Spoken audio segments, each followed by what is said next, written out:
This podcast is brought to you by Body Armor. DrinkBodyArmor.com. Only you can be better. Hello, I'm Baker Mayfield. I'm Anthony Russo. I'm Donovan Mitchell. I'm Diana Taurasi. I'm Ryan Blaney. And I have something to confess. I had a formidable Beanie Baby collection. I used to say YOLO a lot.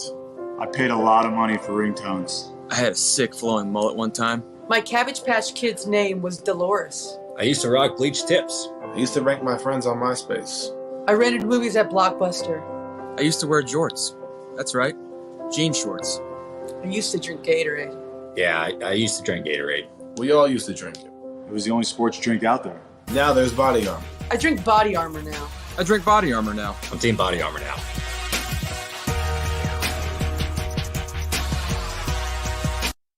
You're listening to EPPN's Today with DW Sports Edition with DW, Mr. Tom Greer, and Snaps.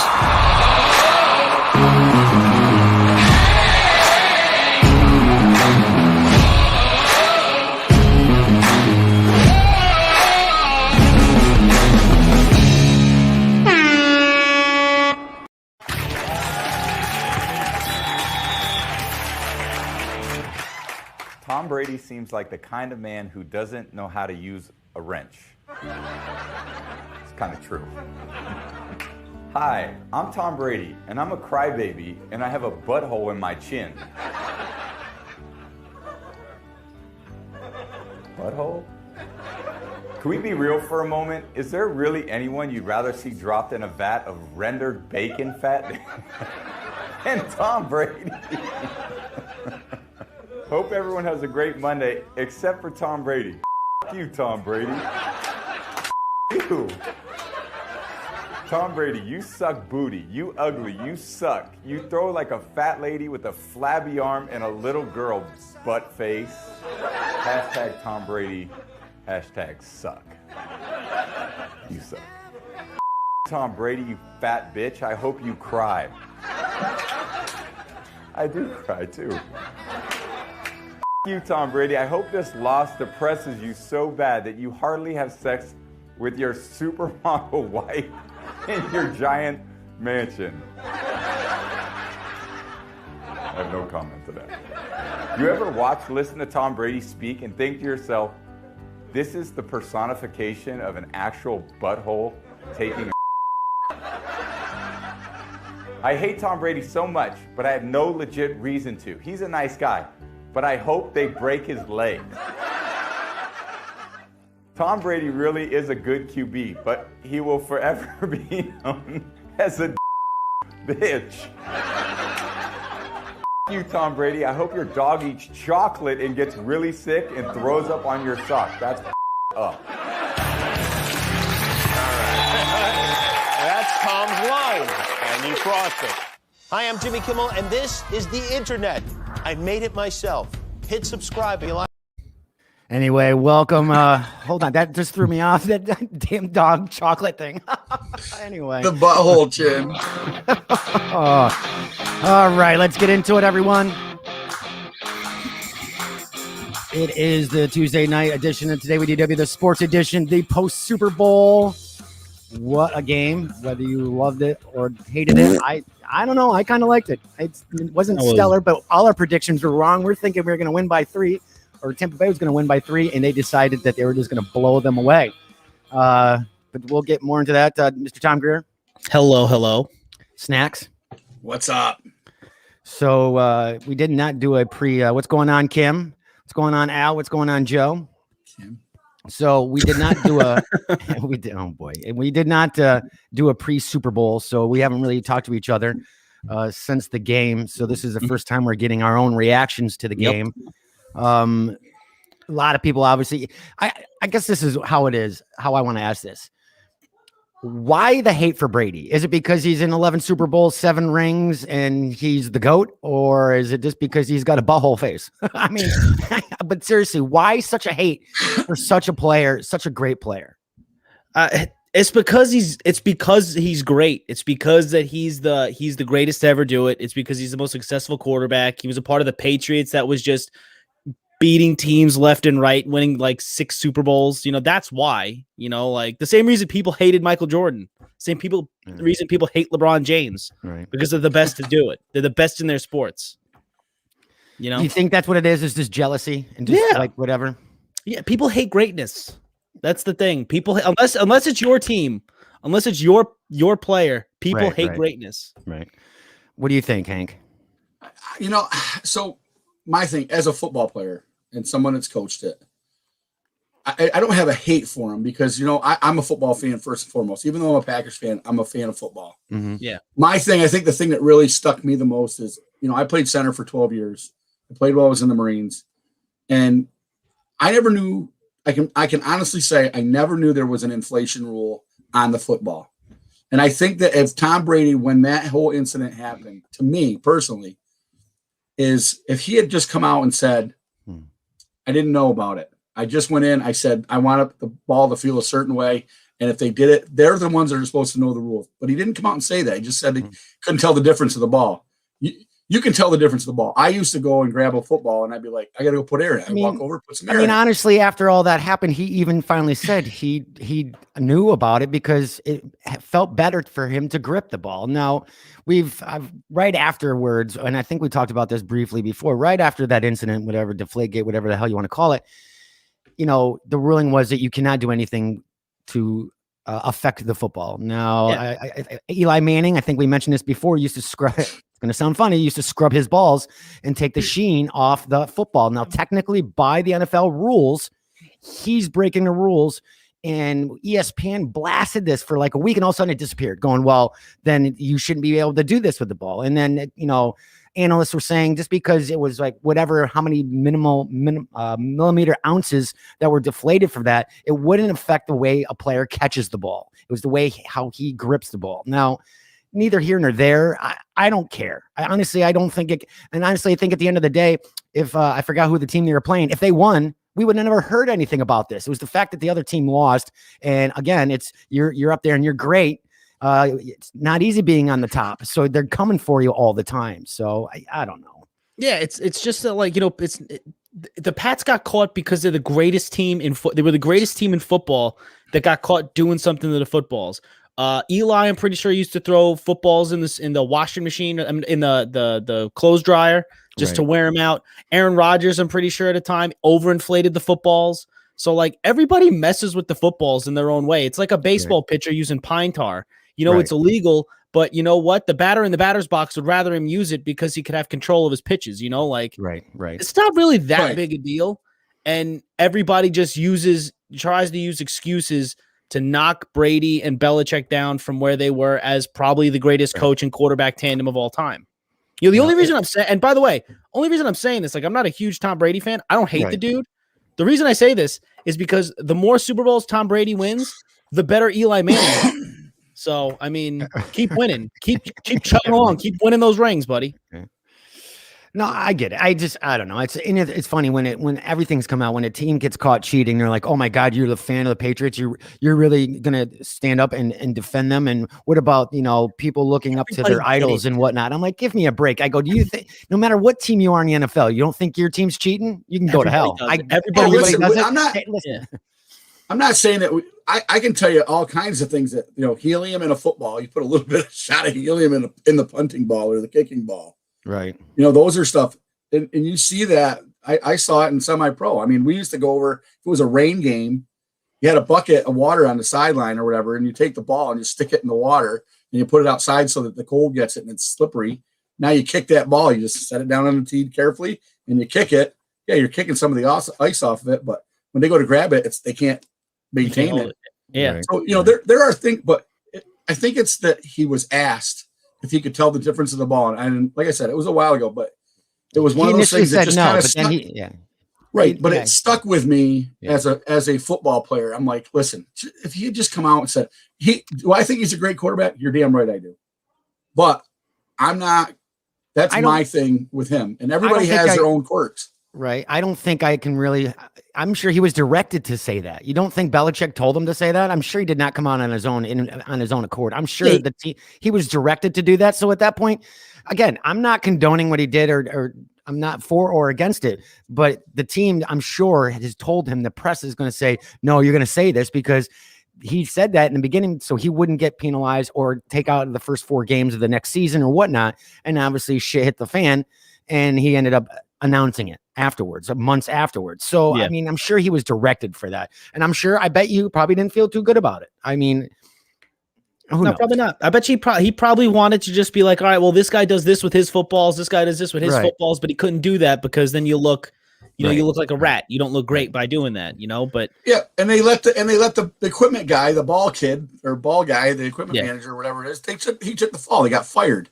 Yeah, you knew he was. What are they going to do? Fire Tom Brady? No, no, they're not. What I'm saying is that if you had come out, why wouldn't you? If that's your guy, right? That is somebody would have had to answer for it. Somebody would have had to answer for it. He was going to wind up. Well, that being... ball boy has an honest reason for hating Tom Brady. Then, honestly, he's fine. I bet you he was paid very well. I'm sure he was enjoying. He got a nice severance. He probably got a nice severance pay. So let's talk about the game. Right off the bat, what the hell happened to Mahomes' offense? Who runs 40 yards backwards, and what happened with the offense of that team? Well, I mean, you got to remember they don't. I mean, they had 2 linemen that were out. Yeah, true.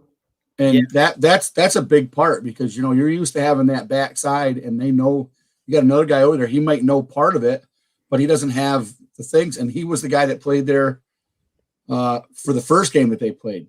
Yeah. So it could come down to anything with it. I mean, it was a lot of you could sense the atmosphere with him. You could see it in his face that he just wasn't. Yeah, he got frustrated. So yeah. And I think obviously we know he will be or is one of the greatest quarterbacks already. He's so young. I mean, let's give him a few more years before we can honestly put that title with him. Yeah. But I think this point now, what did I say? Experience outweighs talent. And I think his lack of experience, granted, yes, I understand his 2 linemen are out, but I think he got stressed because he hasn't been in the game long enough to adapt. And I think that I think experience, not even if it was Brady, even if it was Aaron Rodgers, experience learns how you stay calm, cool, collected, and try to adapt to the situation. I think he just went frazzled from the start and is like, what the fuck's going on? Excuse my language. Well, I think it's just because I think it's because of what Hank said. Like he was getting his brains beat in basically from the jump. Like Mahomes, the reason Mahomes was running around the entire time is because he had no other choice. If he tried to stand in the pocket and like make a normal pass, he was going to get his bell rung, And then it doesn't help that he had players dropping passes, hitting him right in the hands. Like how many times did we have to watch a pass go through somebody's hands and drill some guy in the face? Like like Pat Mahomes was basically parallel to the ground sometimes, falling down, making heaves to the end zone. And almost completing those passes. Like it was kind of amazing how well Pat Mahomes played and then still lost the game and still put up 9 points. But you also got to remember is that, they're doing play action boot. So he's known for suck you in the middle, pull the ball, and then bootleg out. Well, he would boot a couple times and there was a guy standing there going, oh no, you're not coming out here. So he didn't have that rollout scramble ability that he had in the week before when they played before him. Right. And so it was a different atmosphere. And even on the defensive side of the ball, you could see the impact. I don't know what it was. They said that Andy Reid's son was in that tragic car accident and things a couple days before the game. And that took some limelight off the whole thing. But there was a different. The Bucks were just like, I think a lot of people also underestimated how good of a team the Tampa Bay Bucks were. Like, they did falter a little bit in the beginning of the season, but I mean, we also have to remember that they played this without a real offseason. Like there was no, the whole league played with no offseason, no preseason. Right. So Brady had to come down to Tampa at 43 years old, learn a whole new offense, and get his team to the Super Bowl and win. This was a good Tampa team. Like this wasn't just going to be some team that KC could just roll over, Right. A lot of people, you got Bowles over there, who's their defensive coordinator, who was with the Jets. Now, when he was with the Jets, he wasn't given the opportunity to get the players that he wanted. He was stuck with certain players there that he had to keep, and he just couldn't get his. I'm going to tell you right now, that Tampa defense, when we played them, the Packers played them in week 6, I think it was 5 or 6. They played. I like that linebacker White and those guys, and then you got David. Those two are just lightning in a bottle. They're small. They're smaller linebackers, but they're solid and they're fast, and they go for the ball. They are watching wherever that ball goes, and they're following it, and they're on it. They were, I mean, in that game, I think David and White were the two biggest acts. And then, the trash talking afterward, they're going over there getting each other's faces and things like that. And same thing with their center, 66, the lineman from Tampa. That's the name of the game. If you can get under somebody's skin on the offensive line, and there's a lot of things that are set up there, like we've talked about it before. You get on that line and you start talking stuff. And I won't say any of the things that we used to say to some of the guys on the defensive, but we would get under their skin and they wanted to fight you. Well, guess what? I just took their mindset off the game. Right. And you saw that. Tampa did that. Sue on defense, he's known for doing that. He'll get under somebody's skin. He gets under he would get under Aaron Rodgers' skin. And those two had, when he was with Detroit and stuff, it was just one of those things. You get that one person that's your kryptonite, and that they just know how to work you. And when I think that's one of the things that Brady is the same way. It doesn't take much to get under Brady's skin. I want to know what he said to the D-back there, 32. Tyrann Mathieu, the honey badger. Oh my God. I'm going to tell you, I don't know what those two were saying, but there was some pretty nasty stuff that was said, because I watched Brady chase him down in that game. Yeah. And he's the one that did. And that's the thing, that Brady went after him after whatever he said. Right. And it didn't get a flag. The flag was thrown. Maybe he's the one that wrote that tweet saying, "I hope your dog eats chocolate." Oh my God. Like I said, I thought it was a decent game. I know a lot of people were complaining about the ref calls. Bad. No, it was so bad. I was fine. I don't think it was that bad. It was boring though. Like it was just one team completely decimating the other. Like we were supposed to have an all-time ultimate matchup. We were supposed to have the best quarterback to ever play the game and the best quarterback right now, or maybe the second best quarterback right now, because Aaron Rodgers won the MVP. So I'll give you that one, Hank. Right. That's what we were supposed to have. Two teams duking it out, high scoring affair, and then the Bucs just rolled over the Chiefs. Like that was so boring. The game was over by the third quarter.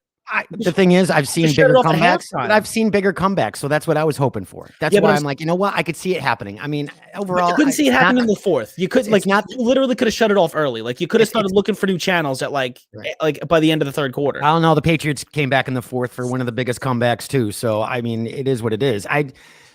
Listen, it's definitely not the worst Super Bowl I've seen. I thought it was an okay game. I mean, it is what it is. But again, it's also the atmosphere, who you're with, what's going on. I mean, but honestly, the commercials, I can't even tell you one commercial that played. I can't even tell you one. So we won't even talk about anything, the lackluster of commercials, minus the fact, well, no, I can. There's a billion Bud Light commercials. That's all I remember. I like the one that they mixed all the Bud Light commercials people together. Yes, that was a good one. That was funny. So anyway, like I said, everybody's ranting and raving and bitching and complaining about Brady, the referees' calls, the penalties, whatnot. It is what it is. He is the GOAT. You can't take that away from him. And if you don't like it, well, I don't think he cares, and neither do we. It is what it is. You can't hate greatness. You just got to appreciate the fact that you're around to see it. Like I appreciate the fact that I'm around to see the greatest to ever play the game. Like that's just kind of how it is. You know how they do those first reaction videos, for movie trailers and stuff on YouTube, so you get like the initial results. I want to see the first reaction of Bill Belichick, because damn well he watched that game. Do you want something crazy? It's they did the Hall of Fame announcements on I did this. I think made it on Twitter a bunch of times, and I think they even said it on the broadcast. Calvin Johnson's making it into the Hall of Fame. Calvin Johnson's rookie year was the year was Tom Brady's age 30 year. He turned 30 that year. No shit. Calvin Johnson retired, is getting into the Hall of Fame. Tom Brady's still playing and just won a Super Bowl at 43. Isn't that insane? That's a great stat right there. That's insane. It is crazy. Insane. Of course, Al says, welcome SF, welcome Al. Halftime was the worst ever. And I think there seems to be an ongoing tradition between more people talk about the halftime shows in the commercials than they do sometimes the actual gameplay. I'm the minority. I didn't think the halftime show was really that horrible either. It wasn't the greatest. I've seen worse. I've seen much better, but it wasn't necessarily that bad. I think they should have spent more time on the halftime show than the pregame show. So I really didn't want to see what's her name playing a guitar and twerking. But, I just didn't think. I don't know. The Weeknd doesn't strike me as a Super Bowl performer. I don't know. Yeah. Like, he's good. I like some of his songs, but he doesn't strike me as the guy that should be playing at the Super Bowl. I wonder how they picked them. I was trying to figure out which team was without their jock straps after the halftime. Those are awful weird looking jock straps. All right. So anyway, well, before we get into the actual show, I have a few Snack's favorite segment is back. The poll. It is tied now. Tom is 1-1. Tom and Hank are tied, but I got a poll, and this one's going to be. I'm not going to spring it on you just yet, but we're going to do the poll. But I have a little trivia question here for you to start off with to get you guys to wet your whistles with. How many football teams in the NFL do not have cheerleaders? Do not have cheerleaders. All right, I got to guess. I only know definitively of one of them, but I'm going to guess 12. Hank? I'm going to say 2. Well, you're both wrong. Damn it. It is 6. 6. Okay, I had to figure 12 might be a little high. So the 6 that don't have them are the Bills, the Bears, the Browns, the Packers. Come on, Hank. New York Giants and the Pittsburgh Steelers. The Packers don't have an actual crew, but they do have high school cheerleaders that go to the games and do their cheerleading. That doesn't count, Hank. No, I'm just saying to you, they do bring them. Sure. Now you're saying that the Green Bay Packers are running a sweatshop for minors. We don't want to hear that. Oh no, they just bring in. They have a. I know. One of their perks. So I wanted to. We always do something that's non-sports related. This is sports related, but not players wise. But this is why I did the cheerleaders. Is some of the insane sexist rules the NFL cheerleaders have to follow to keep their jobs. Now this is pretty effed up. So they're ranked here from 1 to 10. There's no poll here because none of us would get this. The first one was cheerleaders were forced on a weekend-long photo shoot that required them to pose topless and act as escorts. Can you imagine what team this might be, just for the hell of it? What team you think this would be? And this happened in 2013. How'd you know that? How did you know that? Because this was a big story. I think last year, or it might have even been during the pandemic. Well, no, I'm saying, but this came back. No, I'm saying this came back again. Because they were trying to, owners were trying to force Dan Snyder out of owning the Washington football team. But no, he is not a great person. In 2013, the Washington Redskins required their cheerleaders to take a trip to Costa Rica for a photo shoot. As soon as the cheerleaders arrived, officials collected their passports. Yay, that's the first sign. I'm not giving you my passport, making it effectively impossible for the cheerleaders to leave on their own accord. They were then told that they had to participate in a 14-hour calendar photo shoot that included mandatory nudity. Male representatives from various Redskin sponsors were allowed to view the shoot up close. You giant pervs. After the shoot, officials gave 9 of the cheerleaders a special assignment that they were essentially forced to act as escorts to a nightclub for several of the male sponsors.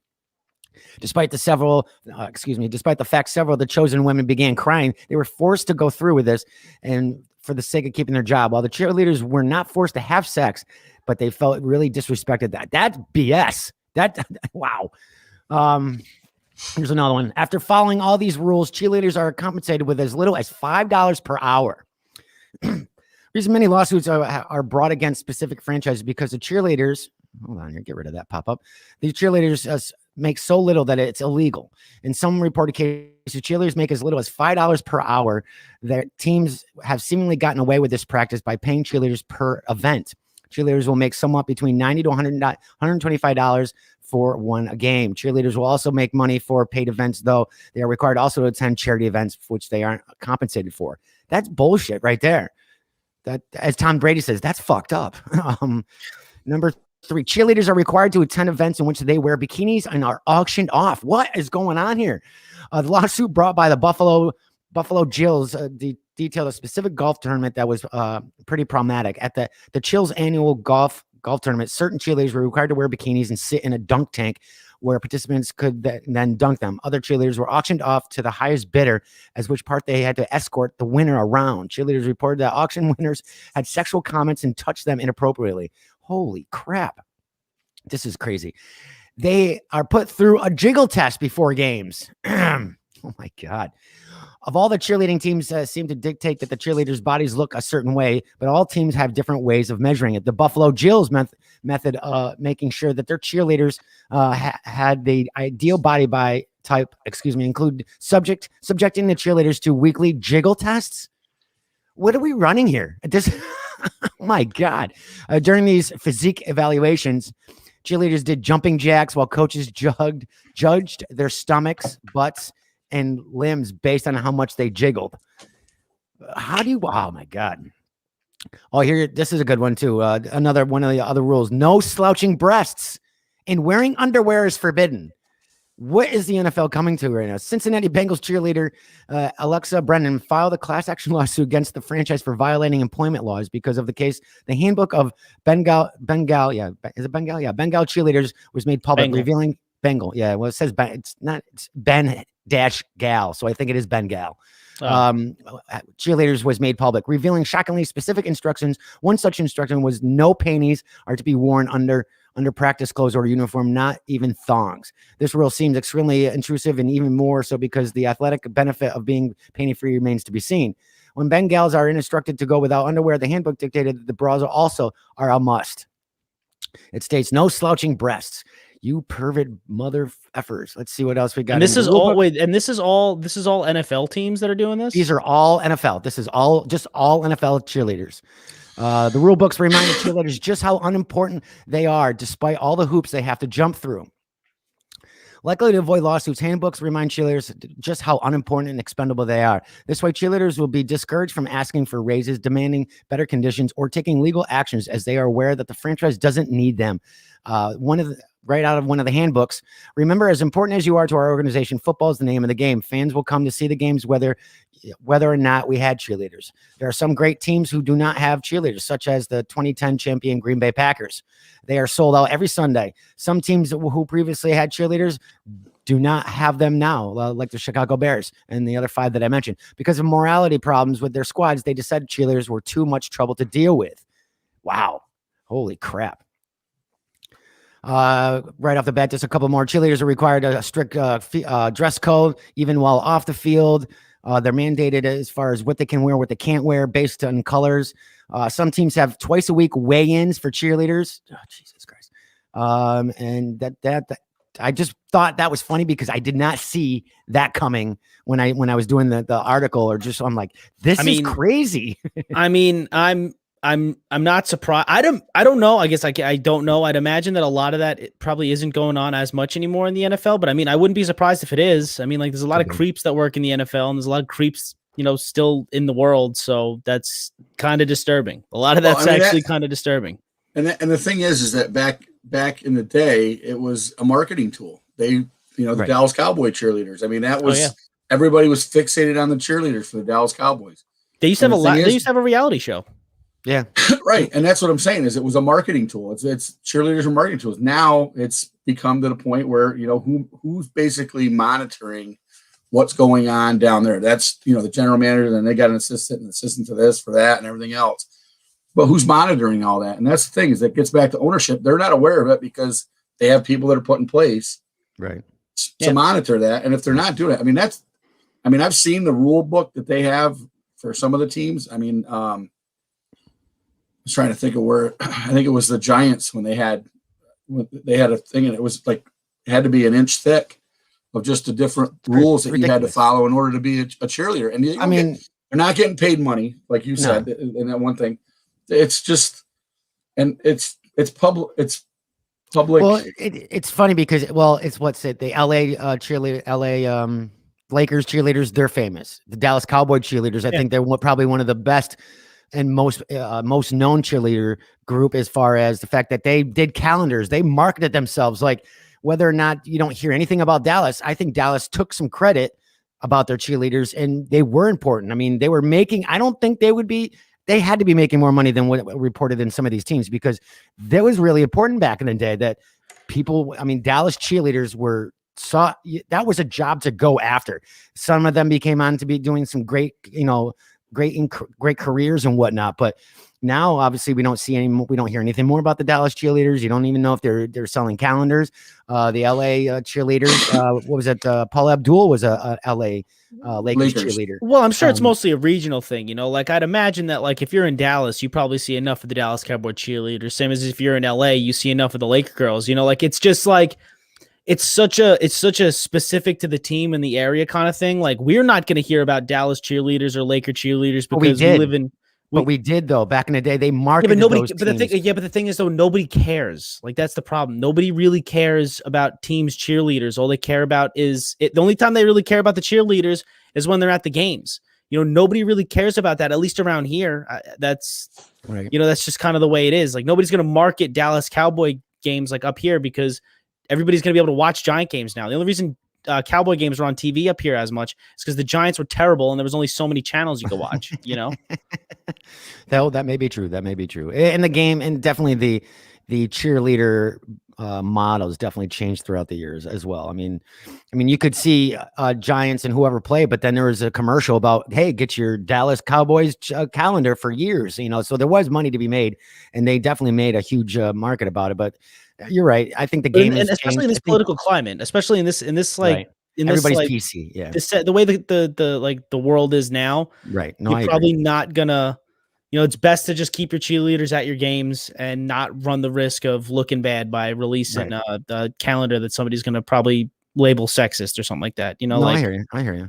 Right, the teams that don't have it, they just don't want the headache of it because it can come back to bite them. So because you got stuff like this that you just read, all that gross stuff that happened. You have that you get sleazeballs in your organization that do stuff like that, and then and then your headline news for all the wrong reasons. No, I hear it. No, it's very true. But again, it was just shocking to see all those things. And I think you're right. I think the latest article was from 2015. So we're in the 2021 now. So hopefully things have changed. In the same league that tried to cover up concussions, I'm not surprised that this is happening. True. Like the NFL at one point tried to say football doesn't cause concussions, which is banana land. So right. I'm not surprised that they mistreat that there were some teams that mistreated cheerleaders. Without a doubt. Yeah, definitely. Well, let's get into today's show.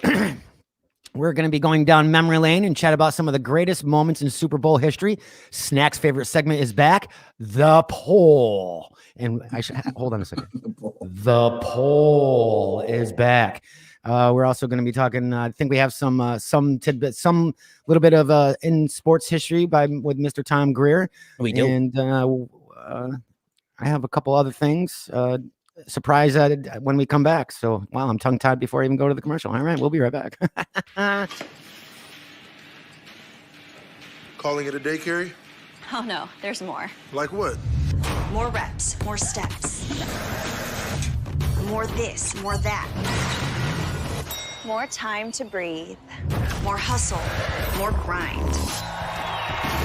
There's more to Carrie Underwood. And I should wrap by midnight. Impressive. And there's more to Body Armor Light with natural sweeteners, no sugar added, and only 20 calories.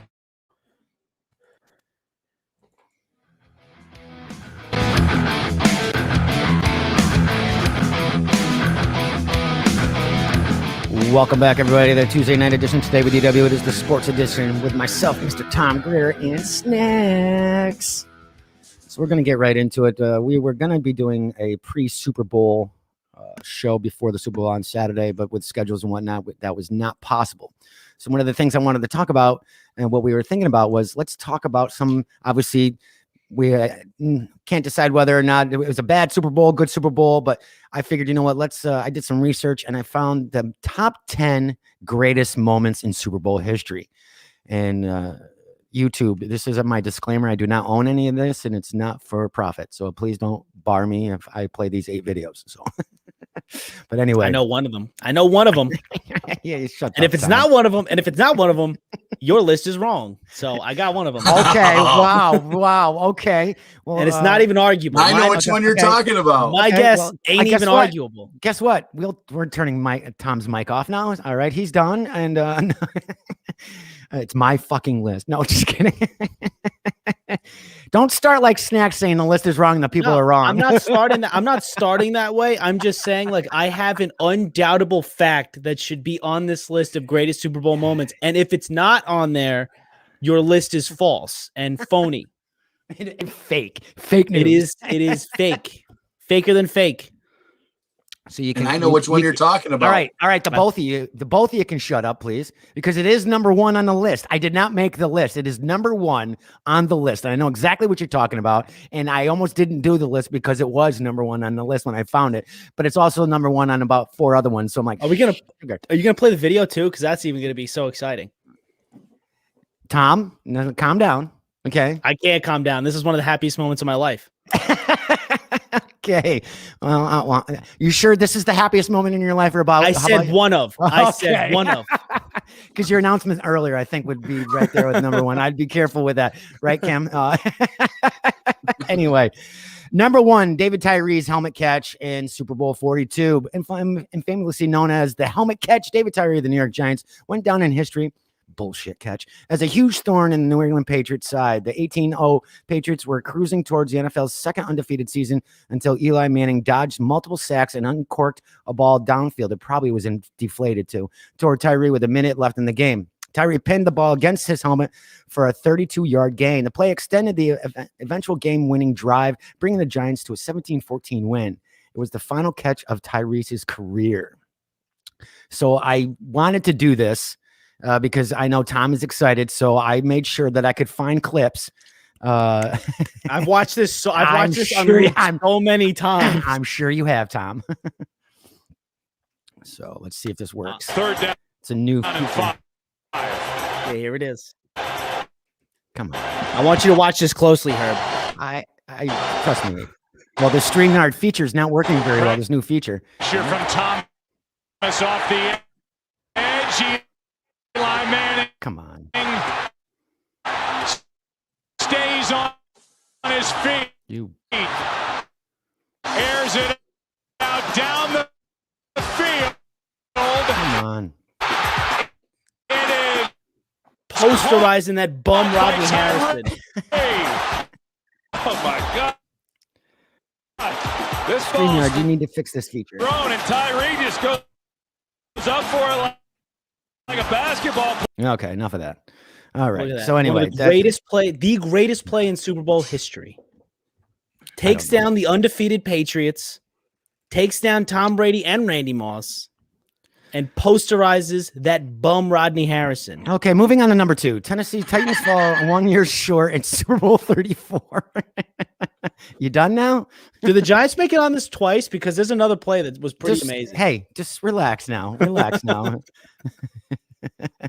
And Kim says, yeah, totally listen still, Tom. Anyway, Tennessee Titans fall 1 yard short in Super Bowl 34. There is no actual footage of this, but the underdog Tennessee Titans was charging towards the end zone in the closing moments of Super Bowl 34.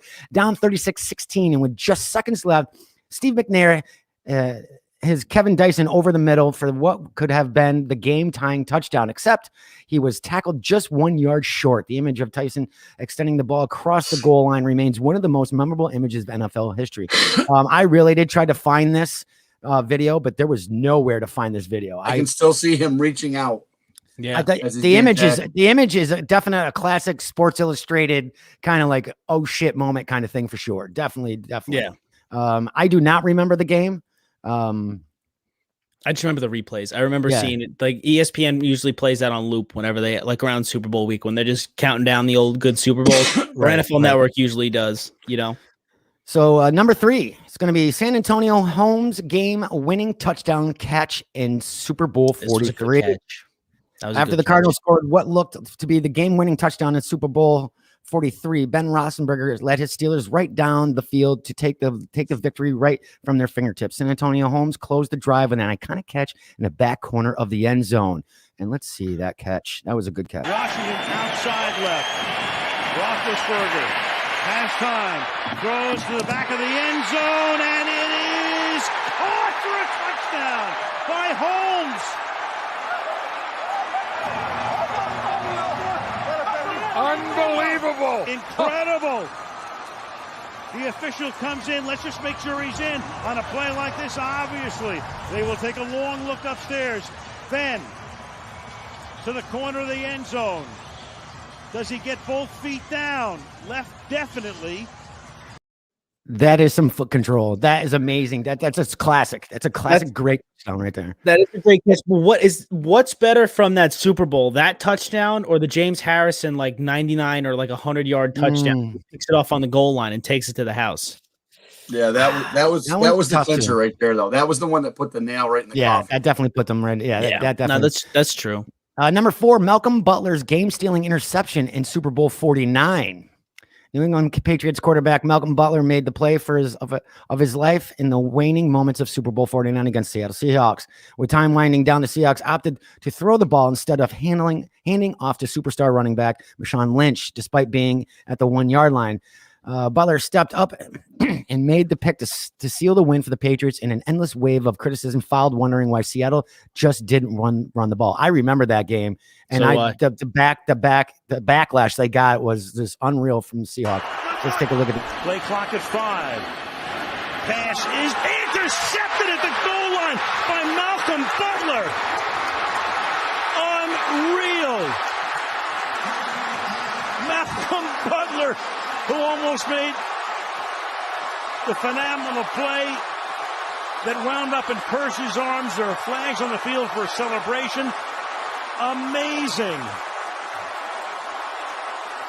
Butler, a rookie free agent out of West Alabama. They tried a pick play, Al. They tried to go here, but he beats him to the punch. And I'm sorry, but I can't believe the call. Me neither. That happened so quick. You almost had thank God for the replay. I didn't even see that happening when I was watching the game live. That happened really quick. And who got the MVP for that game? Oh, I don't remember who did get the MVP for that game. Brady? I think it was Tom. I think it was. Sure Brady probably did get that one. That play right there, he should have been the MVP because he just sealed the game. Well, he's not the GOAT. Doesn't matter. I'm kidding. I'm totally kidding. I'm totally kidding. You're probably right. Number 5 in the top 10. John Elway helicopters into the end zone in Super Bowl 32, facing a third and 6 in a tied game. Denver Broncos quarterback John Elway took off running in an attempt to extend his team's drive. In order to get the first down, Eli had to jump instead of slide, and two Green Bay backers hit him in midair. Oh, that was the hit heard around the world too.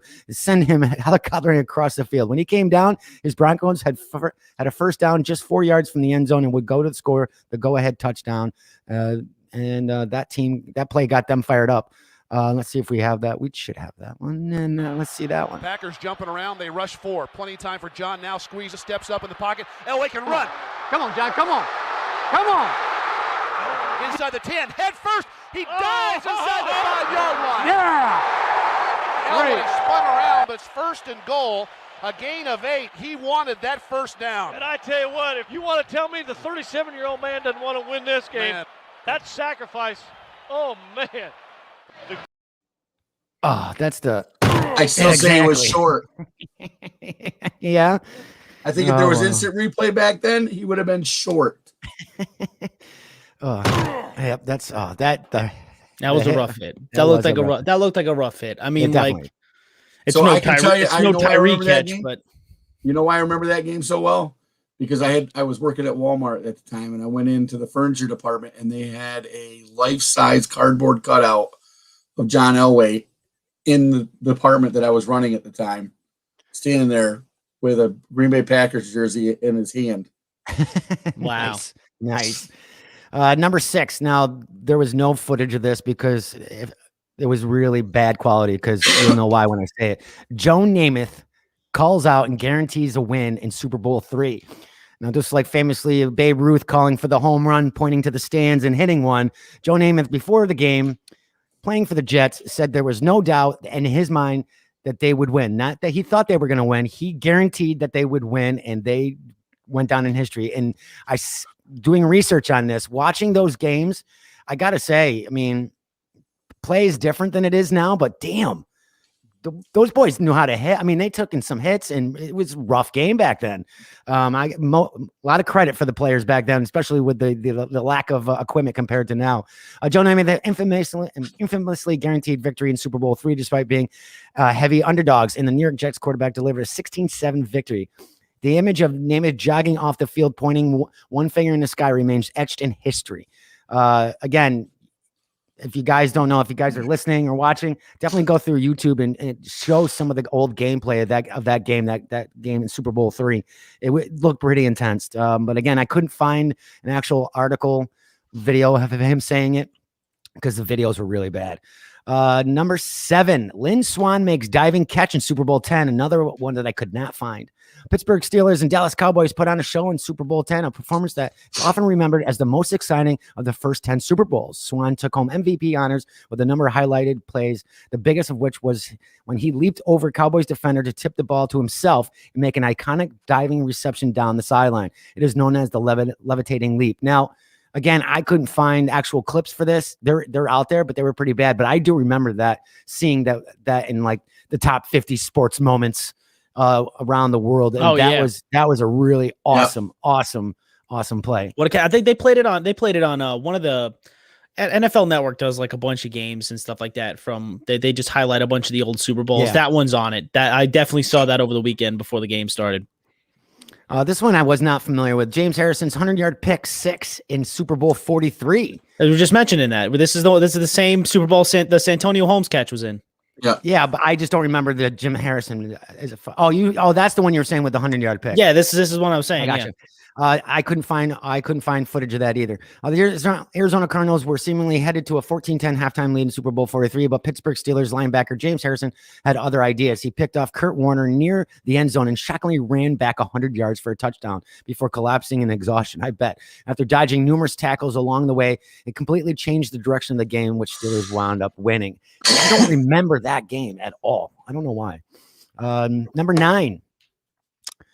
Marcus Allen's touchdown run in Super Bowl 18. Oakland Raiders running back Marcus Allen erupted from Super Bowl record 191 yards and 2 touchdowns in Super Bowl 18. The most memorable of which was a dazzling 74-yarder in the third quarter. Now, we do have that. And it's funny, as you go back, shows how we always talk about podcasting is leading the game and the way media has changed. You should watch some of these old footages. It's hard to get. There's no HD, everybody. That's pretty much what I'm saying. It's pretty hard to get some good quality video. But here we go. Crockett giving to Allen, sending him wide left. He has to reverse his field, but he gets away for a moment. Comes back up the middle of 30, 25, 40. Breaks past 2 men at the 50, down to the 40. Picking up a blocker to the 20, to the 10, to the 5. Touchdown Raiders!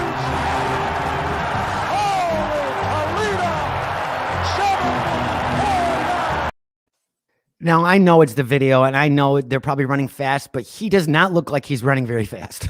For some reason, he looks like he's running slow, and so does everybody else, obviously. But, yeah, I do remember that. The Raiders used to be a badass team back in the day. Yes, they did. What happened? Yeah, they got a nice stadium. There's one missing here. Is it the Mario Manningham catch? Because that was a great one. No, it might be. Eli just drops it in the bucket on the sideline. Nobody else but Mario Manningham catches it.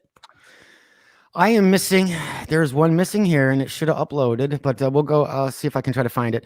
We're going to go with the last one, which would be Marcus Allen's. Nope, sorry, just did that one. Now, Scott Norwood misses wide right in Super Bowl 22. Another Giants.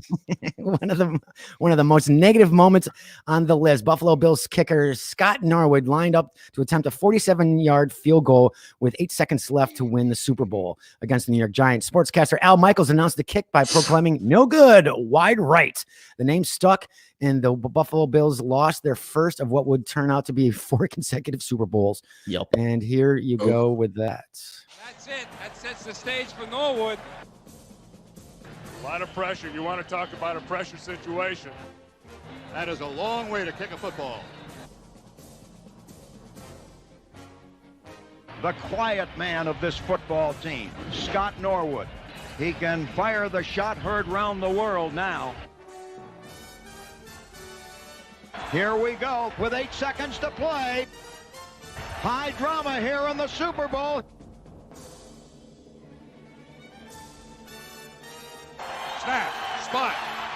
chance. Got the distance. It is no good. Good. The Giants win their second. So some of the other videos I was watching with the commentators, they're saying this is a very long field goal. So obviously the game has definitely changed because, because 47 yards, anybody should be able to make that now. But they were proclaiming this is one of the longest field goals that's ever been attempted. I'm like, are you sure it's only 47 yards? I mean, it's not like 57 yards. But it's interesting to see the game. Now, there was another one, and I want to say it was Eli. Is it Eli? I don't know why I didn't upload it. Like I said, we were having a little bit of problems with the StreamYard, and he ran out from tackle, and it was I'll have to look it up. I'll have to. We'll do it again on next week's. We'll do it again on next week's show cool. if I can find it. If it's Eli Manning, I think I just described to you what the Eli Manning play is. I'm not. It might be that one. It might be. I'm not sure. Drops a dime to Mario Manningham along the sidelines. Nobody else but catches it but him. I think it might be that one, and I don't know why it wouldn't drive touchdown Giants. They beat the Pats a second time. I know you know what I'm talking about. I know exactly. Sure. You know exactly what I'm talking about. Just remember, you're only as good as your last game, so I'm all right with that. And where was the Pats' last game? They were golfing. They were golfing. Do you see me? They were golfing with the Giants. Me complaining? I understand. Belichick and Joe Judge were at Bethpage Black down here on Long Island. Hey, I'm fine. I'm fine with that. You win some, you lose some. Relax there, Mets. Let's go here. All right. All right. Jeez. All right. You know what? Penalty. Throw my red card at you. You're timeout. We'll sit on the sidelines. Red card. This isn't soccer. Yeah, it's football. It's close enough. It's real football. Ooh. Uh-oh. There we go. Yeah, definitely. So throughout the years, obviously, those 10 could change throughout the years. How do you feel, Hank, with those? Is there one that wasn't on that list that you thought that would be like that would stand out? Now, these are Super Bowl memories. They aren't just greatest NFL memories. These are just Super Bowl memories. Is there anything? I'm surprised that the Dwight Clark catch isn't on there with Joe Montana. Yeah. Oh yeah, that's true. Yeah. Okay. Because that basically that won them and sealed the game. I'm surprised that's not even in the top 10. I was shocked too. I was expecting to see there was no Cowboy footage here. I mean, back in the day, we're talking Roger Staubach. There were some great games back then. I figured at least one we would see something, but they didn't show anything like that. So yeah, I'm still off by trying to figure out where that other video is. I'm still pissed off at that. Damn it. But anyway, I think it was a solid list. I mean, I kind of agree with you, Hank. I'm kind of surprised that the Dwight Clark catch isn't on there. But I mean, no, I think it was a pretty solid list. I mean, what I'm just saying, I can't think of a play on that list that you mentioned that I would take off for anything else. They were all pretty freaking amazing. Do you Tyree think the order was? See, I wasn't too concerned. I was more when I was looking at the list. I'm like, yeah, every one of these plays is great. I don't know if I would consider the order as the top one, and not because it's against the Patriots. I wasn't sure if I don't know. I bet. What's that? Yeah. I said I bet. Shut up. I do not Tyree care. catch. But the Tyree catch was the best, one of, if not the best play in Super Bowl history. It's that. It's that in the top 10, but I don't know if I would. It's in the top 5. It's in the top 5. Yeah. Yeah. Like the way that Eli was able to get out of being sacked, and then Tyree able to just pin it to his helmet with All-Pro Rodney Harrison trying to pry it off his helmet. That's one of the all-time greatest plays in Super Bowl history.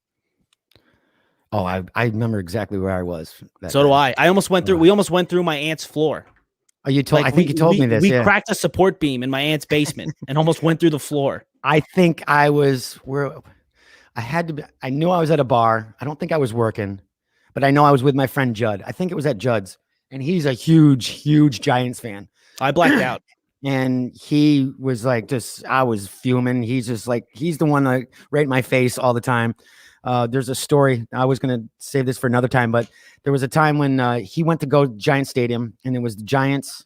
I think it was Giants and a Patriots game. And I was working, and I called him 8 times in a row because we just beat the Giants. and he wasn't answering his phone. So every time I'd be like, who's winning now? Who's winning now? Who's not touching you now? And giving me shit, because he would give me shit during the season. Judd called me back yelling at me, and you could hear him in the stands going, what the F is going on? I thought something was going on with my bar because you called me 8 times in like 5 minutes. You're an a-hole, and didn't talk to me for 3 weeks. He's like, you could hear people in the fans tell him like, that guy's really upset. He was like yelling over the crowd in the stadium. He's like, never I can hear Judd yelling. Oh yeah. Funny. Oh yeah. He wouldn't talk to me for like 2 weeks. Die-hard Giants fan. Yes, very much so. Very much so. That's awesome. But let's see. I'm all out of sorts still. That stupid video has gotten me thrown for a loop. We're going to take a short break, and when we come back, we're going to do Today in Sports History and Snack's favorite segment. See if he can take the lead. If he can take the tie, or is Tom going to win this one? I know damn well they're both not going to like this list. We'll be right back. We all want to win championships. We all want to be the best. We all want it to be our time. But the difference between imagining the future and being the future is what you do to get there. Only you can make you better.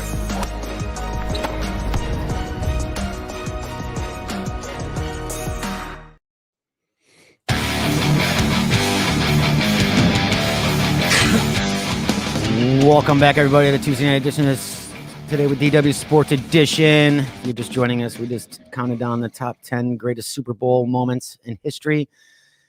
For once, I think we all agreed on a list. So those people were right, I guess. Tom's just happy because his is number one. Hell yeah! I mean, but I'm happy because you got that is a correct list. That is a right list. I don't make these lists up, so don't fully factual. I'm not blaming you for making. Kill the messenger here. You found a factual list. That's all I'm saying. Oh, wow. Yeah, because it's not the Icy Bowl. Yeah. The Icy Bowl. Oh my God, we got to do the Icy Bowl. That'd be awesome. That'd be awesome. Yeah. And did you know a fun fact about Icy? They own Slush Puppy too. I did not know that. I thought they were a separate company. I did not know that. Corner in the market on frozen drinks. They're in snacks. Monopoly. Snacks. Anyway. Beverages. Today, we're going to get right into it. Today in Sports History. Today in Sports History is brought to you by The Shirt Factory. Visit shirtfactorygf.com. Check out all the amazing shops and things that have going on there. They always do events, and the next event that they're coming up with is the 2021 Winter Meltdown Spicy Food Day. I cannot wait.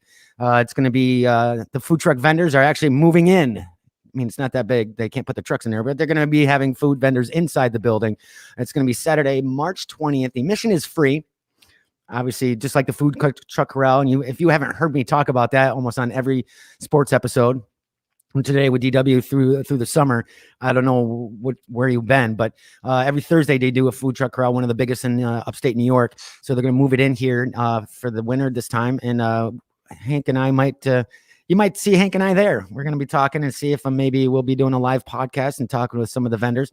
But again, the admission is free. They are going to be meeting all COVID restrictions and details and social distancing and masks. And we'll give you more information about seating and whatnot, what they're going to have with that as that comes about.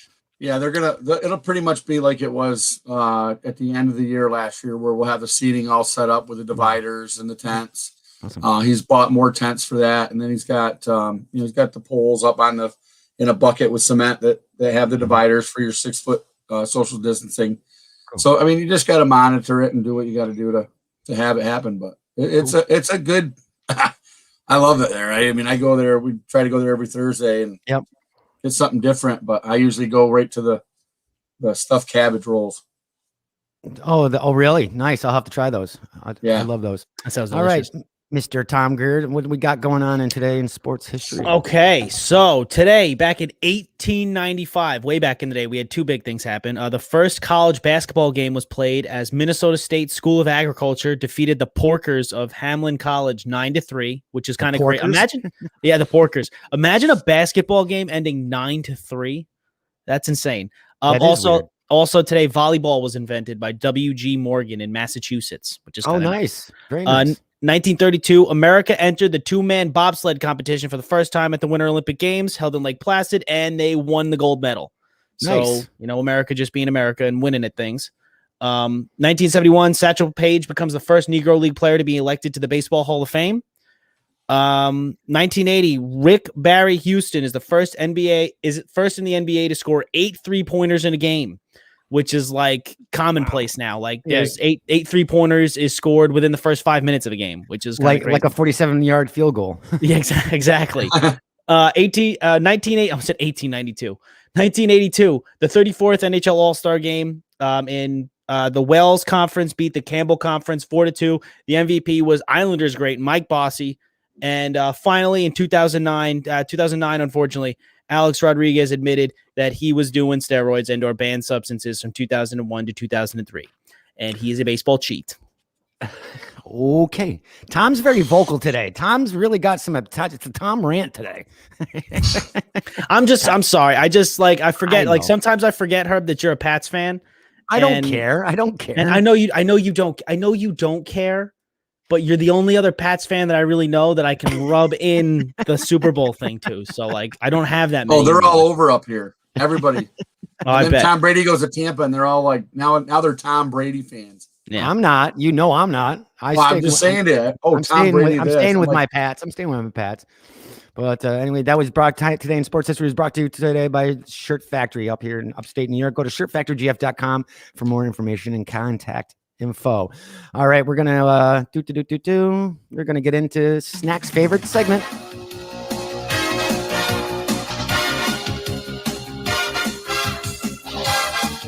It's poll time, everyone. Let's go. Woo! All right. Tom's going to be on a roll in this one. Tom's on a roll. He's going to love this one. So we're going to keep it NFL. We're going to keep it in the theme since it is post Super Bowl. This is the top 10. The top 10 best football players ever. Okay. Tom's like, this list is going to suck. No. I think me and Hank are going to clean up on this one, actually. Okay. Who goes first? Well, it's I don't know. I guess you're both tied, and now it's 1-1 right now going into 2021. Hank won the last one, so I guess we'll give you the shot to go this time. Okay. Lawrence Taylor. Do you know this list? You said best football players of all time, right? Yes. Okay. Number 1. Best football player of all time, baby. Revolutionized the linebacker position. Yeah, I don't know if Lawrence Taylor would be listed as number 1, but okay. But yes, Lawrence Taylor's one of the best players to ever step foot on a football field, my friend. I'm not saying no to that. I'm just saying I wouldn't put him as number 1. I would. Yeah, I wouldn't put him as number 1. Okay. Hank, you're up. Joe Montana.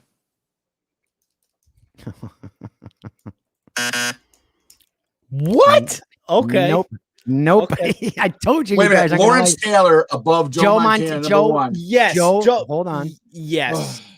Yes. Joe Montana didn't even make the top 30. Lawrence Taylor changed the linebacker position. Changed it. We won't go there because this is a family show. Yeah, because I haven't dropped an F-bomb here or not. All right. Yeah, all right. You're up. Reggie White. Does not sound good. This does not sound good for me. Damn it. All right. Reggie White is oh, sorry. He didn't even make the list. Wow. Reggie White didn't even make Reggie White, for so you know, Reggie White is in the same conversation as LT. Like those two are literally right here, right next to each other. All right, whatever. Moving on. We got another one. We got plenty of time. Let's go. All right. We got Hank is up, and this is gonna be what is this? Round 3. Yep, right? This is round 3, yep. Ronnie Lott. Ronnie Lott is no. He is number. Hey, This is bananas. I knew you guys would love this one. I knew you guys would. Ronnie Lott That's is why actually. I have this for after. Ronnie Lott is 21. All right. Jerry Rice. There we go. Jerry Rice is. He is number 9 on the list. 9. All right. A wide receiver, number 9. Okay. All right. We're going into round 4. Are these all retired? Can I ask for a hint? They're not all retired. Not all retired. Okay. That's a big hint. Needed that. Hank? Well, I guess we got to go with Tom Brady then. Damn it. That's why I knew why he asked. He is number 3. Hank is on the board. All right, this is it. It's Tom. Tom is 2. Yep. All right, Tom, go for it. Peyton Manning. Oh, no, sorry. What? Peyton Manning is not. He is number 12. Damn. All right. And I'm sorry. No, Peyton Manning is number 27. Wow. All right. Okay. No love for Peyton. Okay. All right. Final round. Come on, Hank. It's 2-1 now. Eli Manning. No, he can't be ahead of Peyton. Eli Manning is number. He can't. 32. 32. Timeout. Okay, timeout. I love Eli Manning. Eli Manning is the king of New York. He's the GOAT killer. But Reggie White isn't on this list at all. No, he's not on the list. That's crazy. All right, Tom's up 2-1. We might as well keep it with the 5th round. Let's go. Let's see. Best football player. Randy Moss. Randy Moss. I haven't heard that name in a long time, and that is correct. He is number 4. Dude's right next to Jerry Rice. Yep. I have to agree with you there. All right. Hank, you don't have a chance to win, but to save credit here, you could name another player. Brett Favre. Brett Favre. I figured you would have picked him. Brett Favre is number 29. Is Aaron Rodgers on that freaking list? Well, we'll get to that in a minute. So obviously, Tom is taking the lead now. It's 2-1 as we go into 2021. So I'm sure as I list the top 10, I'm sure both players here will not be happy. Right off the bat, number 1, Lawrence Taylor. Number 2, Deion Sanders. Number 3, Tom Brady. Number 4, Randy Moss. Number 5, I figured you would have picked this one. One of you guys would have picked Drew Brees. Number 6, I questioned this, Bo Jackson. Number 7, Larry Fitzgerald. 8, Ray Lewis. 9, Jerry Rice. And lastly, 10 was Barry Sanders. Honorable mentions were Emmitt Smith as 11, Joe Green 12, Jim Brown was 15, Dick Buckvis was 18, Jim Thorpe was 20. And the last person on the list, I was shocked since we seem to talk about him quite a bit here on the show, but he doesn't even get his due. The Packers don't like him, neither do the fans. Aaron Rodgers is listed as 39 on this list. That's crazy. There were a lot of wide receivers, and there shouldn't have been as many wide receivers there. I'm sorry. Like, I love Larry Fitzgerald. Larry Fitzgerald is not in the top 10 of NFL players. Hank, is that your pissed off face? Is that your disappointed face? Yeah. That's ridiculous. That was a ridiculous. I'm surprised Ray Rice isn't on there too. Yeah. That was a ridiculous. We'll have the trifecta with the pedophile and you know. So this was 7.5 million people that voted.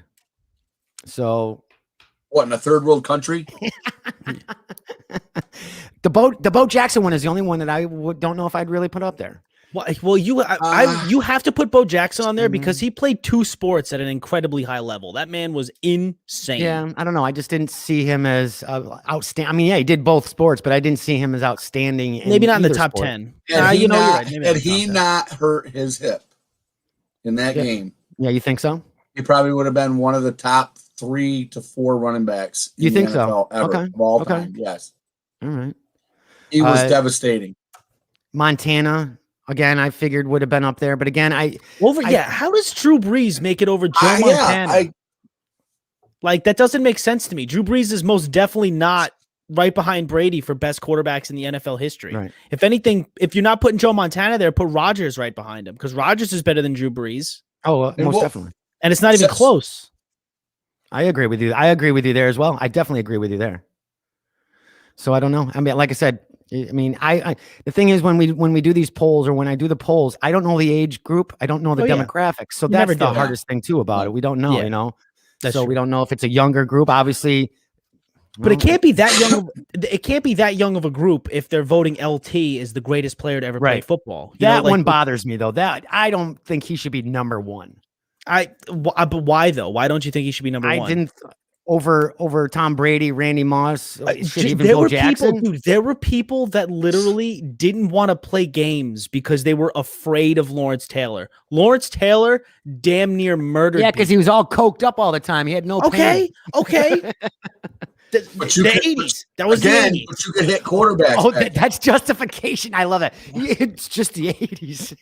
You think he was the only one coked up on a football field? Let's be real. No, now. I'm not saying that, but that doesn't make him a great football player. No, but his stats do. His stats and his career does. The man was literally the greatest linebacker of all time. Right. What about Refrigerator Perry? Position. What? Refrigerator Perry? Yeah. He's not. I wouldn't put him in the top 10, but he wasn't even on the list. Yeah, I figured he would have been. Yeah, he's not. I mean, Reggie White not even making the list is kind of ridiculous. Yeah, I'd have to agree with you on that one. Well, on that bombshell, you don't like the Pats either. We know that. No, I don't hate the Pats. No. I don't hate the Pats because the Giants own the Pats. Ugh, 2 games. Come on. 2 Super Bowls. Yeah, 2 Super Bowls. Doesn't mean you own them. Brady can't put rings on his pinkies. Yeah. Belichick really loved the Giants. Yeah, he's gonna start doing Super Bowl toe rings if he keeps it up. Yeah. They said that he might if he stayed. Barstool said something about it earlier today that if Brady can play till he's 50, he'll be able to face Arch Manning, who's the new Manning kid that's in high school right now. So if Brady can play to 50, he'll have the ability to play Arch Manning. So he'd be able to murder Peyton, lose to Eli twice in a Super Bowl, and then also play Arch Manning, the youngest Manning. I don't know. He'll never make it. We know that. I think 2 more years and he's done. I mean, do you think though? Because he looked like he didn't look like he lost a step. I mean, like, yeah, he doesn't. Because he doesn't step. That's the problem. but he just won a Super Bowl at 43 years old, and he looked good doing it. Like, it's not like he looked just bad. Him though. I know it's not. If his front line was like Mahomes' front line, he'd be done. I have a really messed up thing that I was going to say, and if my. Yeah. But I can't say it because this is a family show, like Hank said. If you could say ifs all you want, but the facts are facts. Tom Brady is standing behind a really good offensive line with some really good weapons and playing at a really high level. So you can't tell me that he's just going to retire in 2 years because he's not giving you a reason to. The man can still play. I don't see him I didn't think he was at the top of his game. You could see that all season. Again, it's not just him though. I mean, I understand that. I understand he just won a Super Bowl, and he looked good doing it. It's not like the last Super Bowl Peyton won. The last Super Bowl Peyton won. Peyton looked like garbage. Yeah, he didn't win that game. The defense won that game. Yeah, that's true. That's true. No, this game was both. The defense shut down Pat Mahomes and the Chiefs, and the offense put up 31 points. Yeah. 2 of them at least 2 of the touchdowns were throwing. Right. No, we'll see. I think I don't know. He definitely won't make it to 50. There's no way in hell. Probably not. Probably not. I think he's done. I think if he plays next year, he'll be done after that. But I'm giving him the benefit of the doubt and saying 2 more years. But again, who knows? I mean, shit. I mean, if they win another Super Bowl, they're not. You don't think so? Oh, no, don't. Now you're making predictions already. You're making. They will not repeat next year. They will not repeat next year. Repeating's hard. It's tough to repeat Super Bowls. The Chiefs just showed you that. Right. Patriots have done it. Yeah, once. Hey, that's all that matters. And you know who's the quarterback when they did it? I know who was the quarterback then. I don't remember who it was. Tom Brady. Oh, really? No way. See, I think they're going to do it. I think they can do it. We didn't think they were going to win the Super Bowl this year. We all thought the Pats were going to make it to the playoffs, and Tampa Bay wasn't even going to make it into the playoffs. That's true. No, I totally agree with you. They can. I don't think they will, though. Now that everybody's seen them, they can put a defense against it. They're going to shut them down. Well, they said that about the Patriots too, though. It's not. But that's not the same. Listen, I'm gonna tell you now. The Bucks, they deserve to win that game. Oh yeah, that is not the New England Patriots. Oh that's no, not the definitely teams not. that the New England Patriots have had. No, definitely not. But you never know. I mean, we got up and They're comers better. coming. We'll see what happens. Do you think they're better than the Patriots? Talent wise, talent wise. I don't think so. This was the best talent that Tom Brady's had on offense to win a Super Bowl with. And he had Randy Moss on his team. Didn't win a Super Bowl with him, but this is the best talent. He had Mike Evans, Chris Godwin, Leonard Fournette was running like an animal. Ronald Jones was running like an animal. Gronk was a beast. I mean, he had so many people to throw to. Scotty Miller was one of the fastest guys in the NFL this year. Like, I don't know. He had so many weapons to throw to. Randy Moss in the Welker year. I don't know. Welker was pretty Didn't good win, too though. until you. Didn't win though. That's We'll see what 18-1. Welker and Randy Moss have an 18-1 record on their resume. Right. Courtesy of Eli Manning and the New York Giants and that helmet catch. I think so forth. again. I think it's one of those things you can't. The gameplay has changed. I still think Patriots. Shut up. The gameplay has changed a little bit. So we'll see what happens. Like I said, I would not be shocked if they won another Super Bowl. I mean, totally. And I want to know. And I still, before we leave, I want to know what Belichick said. Some newscaster, somebody had to go find him. And we have heard nothing. I'd rather hear that before I hear anything about getting a new. He's not gonna. He doesn't have to. I know. But I figured somebody who's got balls out there, some young newscaster, should have figured out how to get him and see what. Of course, he's going to say I'm happy for him, but you know damn well he's not happy for him. But anyway, thank you everybody for joining us on tonight's Sport Edition with Mr. Tom Greer and Snacks. I will be back tomorrow. With the regular Today with DW Thursday, and Lewis seems to be gone. I think Lewis is not feeling well. He's going to be gone for the next 2 weeks. So I don't know if we'll be doing a pop culture edition or I'll just do a standard Today with DW. Maybe I'll get Snacks to come on if he's not busy on a Friday night.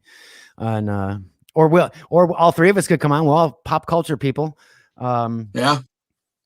Crap. Speaking of that, I should have wrote this down, because I was yelling at Zambo again, talking about WandaVision. I'm like, I'm screaming. I got to catch up. Yeah, I got to catch up too. I'm still a few episodes behind, quite a few episodes behind actually. Because Zambo was way off. I'm like, I'm screaming. It's like back in the day, screaming at your TV. I'm like, no, Zambo. Is there a hotline? I want to call in. Can I call in? We gave it a try for a little while, but we couldn't get the phone to work. So hi, this is DW, longtime listener, first time effing caller. Zambo, what are you doing? But anyway, everybody, thank you so much. Any last words, Mr. Tom Greer? Yeah, I know. Words that are going to be the bane of your guys' existence. Oh, Jesus. Well, 8 days till pitchers and catchers report to spring training. And listen to the Grindhouse Radio. There you go. Hank? I'm dreading baseball. This announcement, my last words are, we won't be doing the Sports Edition in 7 days. We'll be shutting down the Sports Edition. I'll make my own baseball podcast. That's totally fine. We're taking a sabbatical for the whole entire baseball season. No, just kidding. Just kidding. But anyway, thank you again for joining us. And this team will see you next Tuesday. This has been an Earplug Podcast presentation. Found on earplugpodcast.com, iTunes, SoundCloud, and wherever your favorite podcasts are found.